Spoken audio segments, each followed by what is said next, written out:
আজ আবার একটু বকবক করতে চলে এলাম। আসলে ক্লাসের ফাঁকে অনলাইন ক্লাসের ফাঁকে একটু সময় যখন পাই তখনই বকবক করি। কারণ তাকেই জ্ঞানটা দিয়ে আসি। হ্যাঁ? আমার ক্ষেত্রে যে মানে জ্ঞানটা কাজে লেগেছে, আমি অবশ্য এগুলো যে সব শিখেছি তা না। নিজে গান শেখাতে গিয়ে বারবার মনে হয়েছে যে আমার এই অসুবিধাগুলো হয়েছিল, সেই অসুবিধাগুলো ওভারকাম করতে আমি যে কাজগুলো করেছি সেটা অন্যদের কাজে লাগতে পারে। সে একটা আ পরামর্শ দিতে এসেছি। সেটা হলো যখন এরম শীতের থেকে গরম আসে বা গরম থেকে শীতে ওয়েদার আসে, তখন গলাটা বড় ডিস্টার্ব করে। সর্দি, কাশি, হাঁচি এসব থাকে। তার ফলে গলাটা ভার হয়ে যায় আলগা এবং দীর্ঘ ১৫ দিন যাবত এটা থাকে।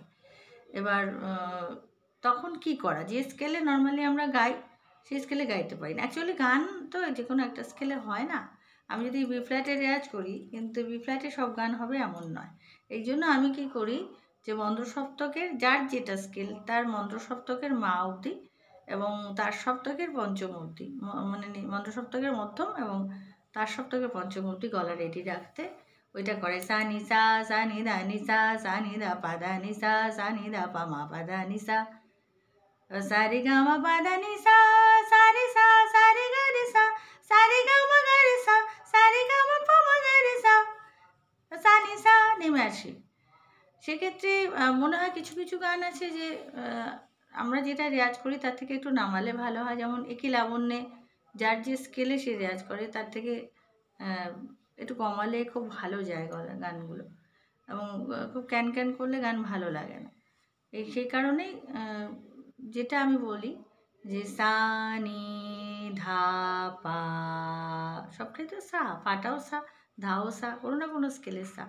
সুতরাং সেই পা যদি সা করি, পাকে যদি সা করি, পরপর শুদ্ধ কোমলগুলো প্রত্যেকটাই সা ধরেই আমি করি। পা, সা, সা রে গা মা পা ধা নি সা, সা নি ধা পা মা গা রে সা, ধা, সা কোমল ধা, সা রে গা মা পা ধা নি সা, সা নি ধা পা মা গা রে সা।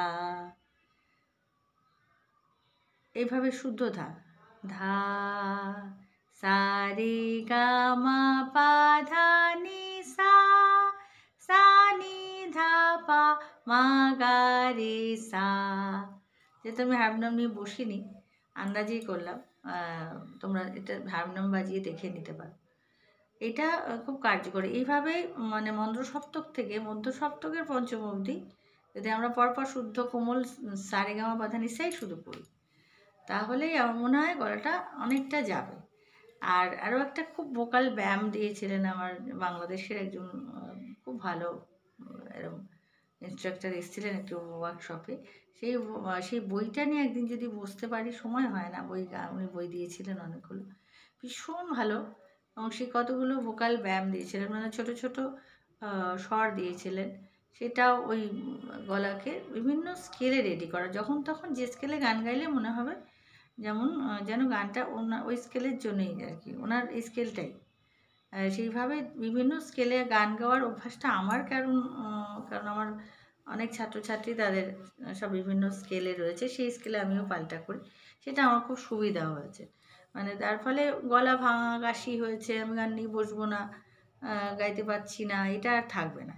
তখন তুমি তোমার যা স্কেল তার থেকে একটা স্কেল কমিয়ে বা হাফ নোট কমিয়ে যদি রেয়াজ করো, আমার মনে হয় কোনো অসুবিধা হওয়ার কথা নেই। আরেকটা হলো যে গলায় যখন কাশি হয়, আমি সবাইকে বলি নাক দিয়ে করো।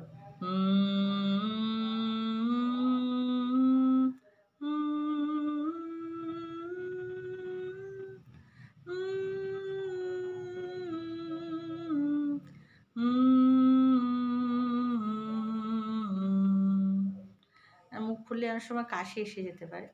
মানে রেয়াজ বন্ধ না করে এটা করলে আমার মনে হয় খুব ভালো হবে। আমাকে জানাবেন আপনাদের এগুলো কাজে লাগছে কিনা।